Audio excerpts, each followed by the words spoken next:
নমস্কার বন্ধুগণ, নিশাচরি কথা এবারে আবার ফিরে এসেছে আপনাদের জন্য নিয়ে একটি নতুন গল্প। আজকের গল্পটির নাম হচ্ছে কবরস্থানের রহস্য। রচনা নন্দিনী মুখার্জি। গল্প পাঠে আমি সন্টু। গল্পটি আপনাদের ভালো লাগলে অবশ্যই চ্যানেলটিকে সাবস্ক্রাইব করে আমাদেরকে উৎসাহিত করবেন এবং কমেন্ট করে জানাবেন আপনাদের কেমন লাগলো। এবং এগুলি সবটিকেই করার জন্য আপনাদের কোনো রকমের টাকা পে করার প্রয়োজন নেই, এটি সম্পূর্ণ বিনামূল্যে। তো চলুন সময় নষ্ট না করে আজকের গল্প শুরু হচ্ছে কবরস্থানের রহস্য। আমি সবে সবে উচ্চ মাধ্যমিক দিয়ে কলেজে উঠেছি। অবশ্য আমাকে ঘর ছেড়ে হোস্টেলে থাকতে হচ্ছে। কিছুই জানি না এখানকার পরিবেশ সম্বন্ধে। তবে কলেজ যাওয়ার পথে একটা শুনশান কবরস্থান রয়েছে। অনেকে আমাকে বলেছে রাত 10টার পর ওই রাস্তা দিয়ে পেরোতে না। আমারও কলেজ থেকে ফিরতে অত দেরি হয় না।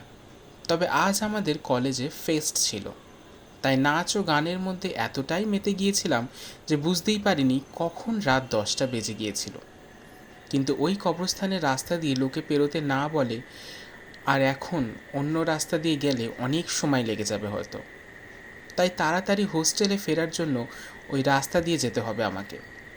আমি আরও শুনেছি যে ওইখানে রাতের বেলায় অনেক ভয়ানক ভয়ানক সব আওয়াজ শোনা যায়।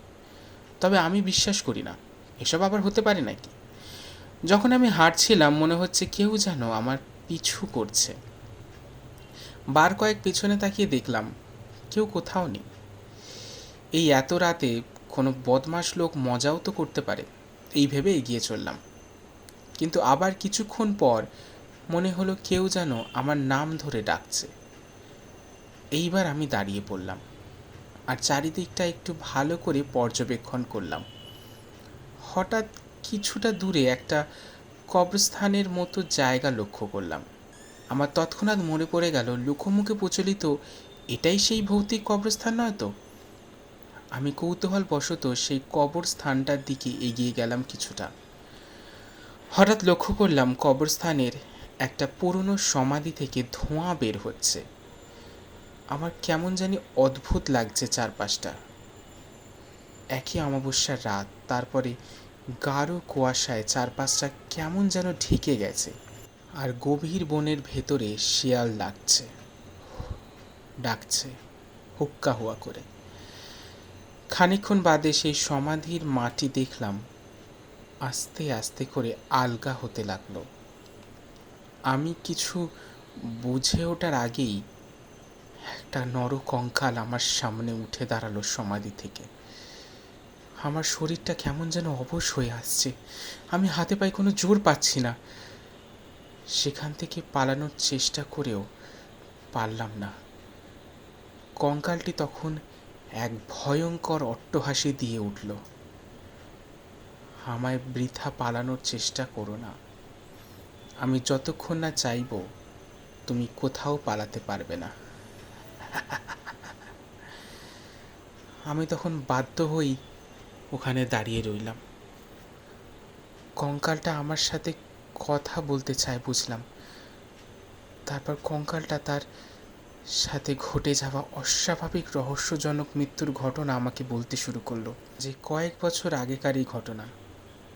তারা শুভ, রাহুল, সুস্মিতা আর আমি অনিকেত। আমরা 4 বন্ধু। সেই স্কুল জীবন থেকে অনেক ভালো ক্লোজ ফ্রেন্ড ছিলাম। আমাদের মধ্যে সব কিছুই ভালোভাবেই চলছিল। একদিন এক পার্টিতে আমরা 4 জন বন্ধুরা একসাথে গিয়েছিলাম আর নাচ গান করছিলাম। সেখানে আমি আর সুস্মিতা নাচের দিক থেকে একটু ভালোই ছিলাম। তাই আমরা দুজনে একসাথে নাচলে সবাই আমাদের বেস্ট কাপল পার্টনার হিসেবে দেখত। আর এটা রাহুল আর শুভ ভালোভাবে মেনে নিত না, কখনোই। একদিন সুস্মিতার জন্মদিনে সুস্মিতা কোনো কারণবশত শুধুমাত্র আমাকে একা জন্মদিনের পার্টিতে ইনভিটেশন দিয়েছিল। কিন্তু আমার আর ওই 2 বন্ধু শুভ আর রাহুলকে সে ডাকেনি। তারাই খবরটা জানতে পেরেছিল আমার এক শত্রুর মুখ থেকে। তখন তারা আমাকে মেরে ফেলার পরিকল্পনা করে। কারণ আমার মতো শুভ আর রাহুলও চেয়েছিল যে সুস্মিতা শুধু আমাকে একা নয়, ওদেরকেও প্রাধান্য দিক। কিন্তু ওরা সেটা সুস্মিতার থেকে না পাওয়ার জন্য তারা আমাকে পৃথিবী থেকে সরিয়ে ফেলার পরিকল্পনা করে। এক অমাবস্যার রাতে। দিনটা ছিল 25শে ডিসেম্বর 2015 সাল। রাহুল আমাকে সকালবেলায় ফোন করে বলে তার জন্মদিন উপলক্ষে একটা পার্টি অ্যারেঞ্জমেন্ট করেছে শহর থেকে তুলনামূলকভাবে একটু দূরে একটা ফার্ম হাউসে। ঠিক সময় তারা আমাকে পিক আপ করতে আসবে বলে জানিয়ে দেয়। আমিও সেই ভালো মতো একটি গিফট নিয়ে রেডি হয়ে বাড়ির গেটের সামনে দাঁড়িয়ে থাকলাম ওদের আসার অপেক্ষায়। ওরা ওদের ঠিক সময় মতো আমার বাড়িতে এসে আমাকে নিয়ে যায়। প্রথম দিকে সব ঠিকঠাকই চলছিল, আমরা মজা আনন্দ করে যাচ্ছিলাম।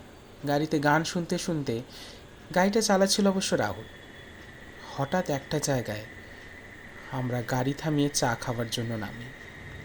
আমার ভালো লাগছিল না বলে আমি গাড়িতেই ছিলাম, আর ওরা দুজন নিচে নামে চা খাওয়ার জন্য। আমার একটু মাথাটা ধরেছিল বলে ঘুমিয়ে পড়ার চেষ্টা করছিলাম। হঠাৎ সারা শরীর জ্বালা জ্বালা করে ওঠার জন্য যেই চোখ খুলছি তখন দেখি পুরো গাড়ি দাও দাও করে বীভৎসভাবে জ্বলছে। আর গাড়িতে শুধু আমি একাই ছিলাম। রাহুল আর শুভ বাইরে দাঁড়িয়ে অট্টহাসিতে ফেটে পড়ছিল। আমি ওদের কাছে আর্তনাদ করে চাইছিলাম বাঁচার জন্য, কিন্তু তারা আমায় বাঁচাতে এলো না, বরং আমায় ওভাবে একা ফেলে দিয়ে চলে গেল ওরা। একটা সময় পর আমার চোখ বন্ধ হয়ে এলো এবং আমি শেষ নিঃশ্বাস ত্যাগ করলাম। আর আমি তখনই সিদ্ধান্ত নিয়েছিলাম আমি আমার এই খুনের বদলা অবশ্যই নেব, তবেই ছাড়ব। তখন আমি সব শুনে বললাম, তাহলে তুমি বলো এখন কিভাবে তুমি তোমার খুনের বদলা নিতে চাও ওদের থেকে? তখন কঙ্কালটি বলল, আমি তোমার শরীরে ঢুকে ওদেরকে আমার মতো করে আগুনে পুড়িয়ে মারতে চাই। আমি বললাম, তাহলে তাই হোক, কারণ এটা ছাড়া আমার কোনো উপায় ছিল না। আমি যদি ওখান থেকে পালাবার চেষ্টা করতাম হয়তো কঙ্কালটা আমাকেই মেরে দিত। এটা বলার পরই কঙ্কালটা আমার শরীরে ঢুকে গেল। আমি এক অশরীরীর নির্দেশে গেলাম প্রথমে রাহুলের বাড়িতে, তারপর রাহুলের সাথে কিছুটা সময় ভাব জমিয়ে রাহুলের শুভর বন্ধু বলে পরিচয় দিয়ে একটা রেস্টুরেন্টে নিয়ে যাওয়ার জন্য রওনা হলাম। আমরা মাঝ রাস্তায় পৌঁছাতেই একটা গভীর খাদের ধারে গাড়িটাকে নিয়ে গিয়ে আমি গাড়ি থেকে লাফ দিয়ে নেমে গিয়ে রাহুল সমেত গাড়িটাকে গভীর খাদে ফেলে দিলাম এবং এতে কঙ্কালটার প্রথম বদলা সম্পূর্ণ হলো। তারপর দ্বিতীয় দিন শুভর কাছে গিয়ে শুভকে রাহুলের মৃত্যুর খবরটা দিয়ে দিলাম। শুভ এটা শুনে খুব কষ্ট পেল এবং একটু ভয়ও পেল। আমি শুভর বন্ধুত্ব পাওয়ার জন্য ওকে সান্ত্বনা দিলাম রাহুলের ব্যাপারে, ভালো কিছু কথা বলে তারপর শুভকে রাহুলের মৃতদেহের কাছে নিয়ে যাওয়ার জন্য রওনা হলাম। কিছুক্ষণ দূরে যাওয়ার পর আমাদের গাড়িটা সেই কবরের সামনে এসে খারাপ হয়ে গেল।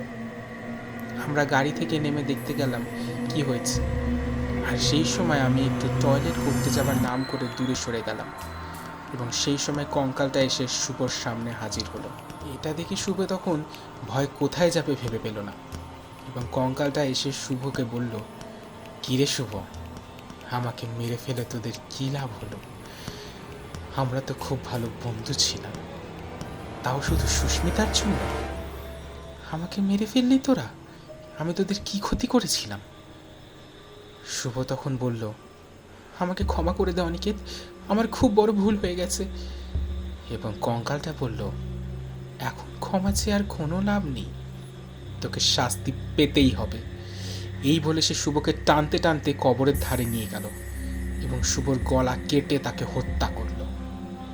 আর এইভাবেই কঙ্কালটার সমস্ত বদলা সম্পূর্ণ হলো এবং সে সারা জীবনের জন্য মুক্তি পেয়ে গেল। আর আমিও নিস্তার পেলাম। কিন্তু এই অভিজ্ঞতা আমি কাকে বলবো বুঝতে পারছিলাম না, তাই আজ আপনাদের সাথে শেয়ার করলাম। তারপর থেকে ওই রাস্তায় আমি কোনোদিনও যাইনি। সবসময় চেষ্টা করেছি জনবহুল এলাকা থেকে আমার হোস্টেলে তাড়াতাড়ি ফিরে আসার, এবং রাত হয়ে গেলেও আমি লম্বা রাস্তা দিয়েই আসতাম, সেই রাস্তায় কোনোদিনও যাইনি। শুনছিলেন কবরস্থানের রহস্য, রচনা নন্দিনী মুখার্জি। গল্পটি যদি আপনাদের ভালো লেগে থাকে তাহলে অবশ্যই চ্যানেলটিকে সাবস্ক্রাইব করবেন, কমেন্টে জানাবেন আপনাদের গল্পটি কেমন লাগলো এবং ভিডিওটিকে লাইক করতে ভুলবেন না। এবং শেয়ার করে দিন যারা এই ধরনের গল্প শুনতে ভালোবাসে তাদের সঙ্গে। আমরা ফিরে আসবো নতুন গল্প নিয়ে পরের শনিবার ঠিক রাত 9টায়। ততক্ষণ শুনতে থাকুন নিশিচুরি কথা।